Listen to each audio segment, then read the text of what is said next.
जय हिंद दोस्तों। Dictation start होगी 5 सेकंड बाद। स्पीड 80 शब्द प्रति मिनट। Ready start.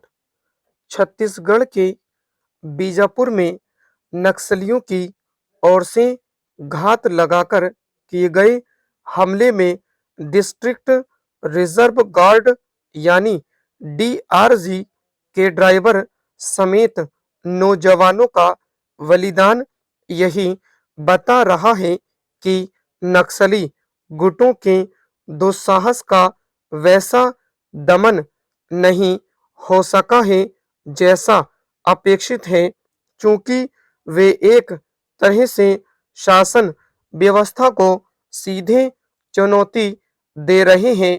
इसलिए उनके सफाई के अभियान इस तरह चलना चाहिए कि उन्हें कहीं भी छिपने का मौका न मिले। यह ठीक है कि केंद्र सरकार ने यह संकल्प ले रखा है कि मार्च 2026 तक नक्सलवाद को समाप्त कर दिया जाएगा, लेकिन इस लक्ष्य की प्राप्ति को सुनिश्चित करते हुए यह भी देखा जाना जरूरी है कि आखिर नक्सलियों को आधुनिक हथियार और विस्फोट कहां से मिल रहे हैं। गत दिवस उन्होंने जिस विस्फोट का इस्तेमाल कर डीआरजी की गाड़ी को निशाना बनाया, वह इतना शक्तिशाली था कि जवानों के निचले उड़ गए और वाहन के परखच्चे उड़कर पेड़ पर जा टंगे। यदि यह मान लिया जाए कि नक्सली उगाही और वन संपदा के दोहन के जरिए पैसा जुटा लेते हैं, तो भी प्रश्न यह उठता है कि आखिर वे आधुनिक हथियार कहां से हासिल कर ले रहे हैं। यह तो सामने आता ही नहीं कि उन्हें घातक हथियारों की आपूर्ति कौन करता है। आखिर क्या कारण है कि तमाम नक्सलियों को मार गिराने और उनके गढ़ माने जाने वाले इलाकों में विकास के तमाम कार्यक्रम संचालित किए जाने के बाद भी उनकी ताकत कम होने का नाम नहीं ले रही है। पैराचेंज।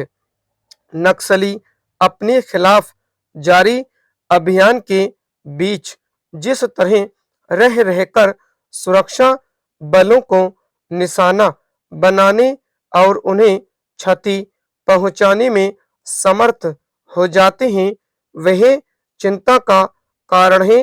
नक्सली गुटों में भर्ती होने वालों की उल्लेखनीय कमी ने आने से यह भी लगता है कि आदिवासियों और अन्य ग्रामीणों के बीच उनकी पकड़ अभी इतनी ढीली नहीं पड़ी है कि उनकी जड़ें उखड़ती दिखें।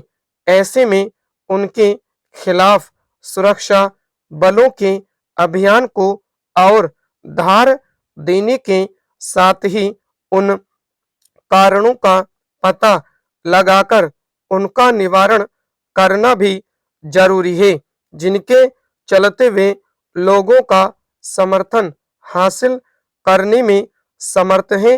निस्संदेह नक्सलवाद एक विषैली विजातीय विचारधारा है, लेकिन नक्सलियों को जड़ मूल से समाप्त करने के लिए उनसे विचारधारा के स्तर पर भी लड़ा जाना आवश्यक है।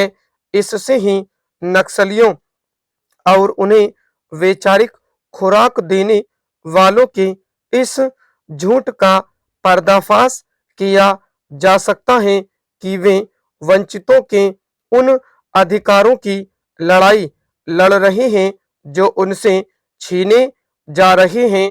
इस झूठ को बेनकाब करने के लिए यह भी जरूरी है। स्टॉप।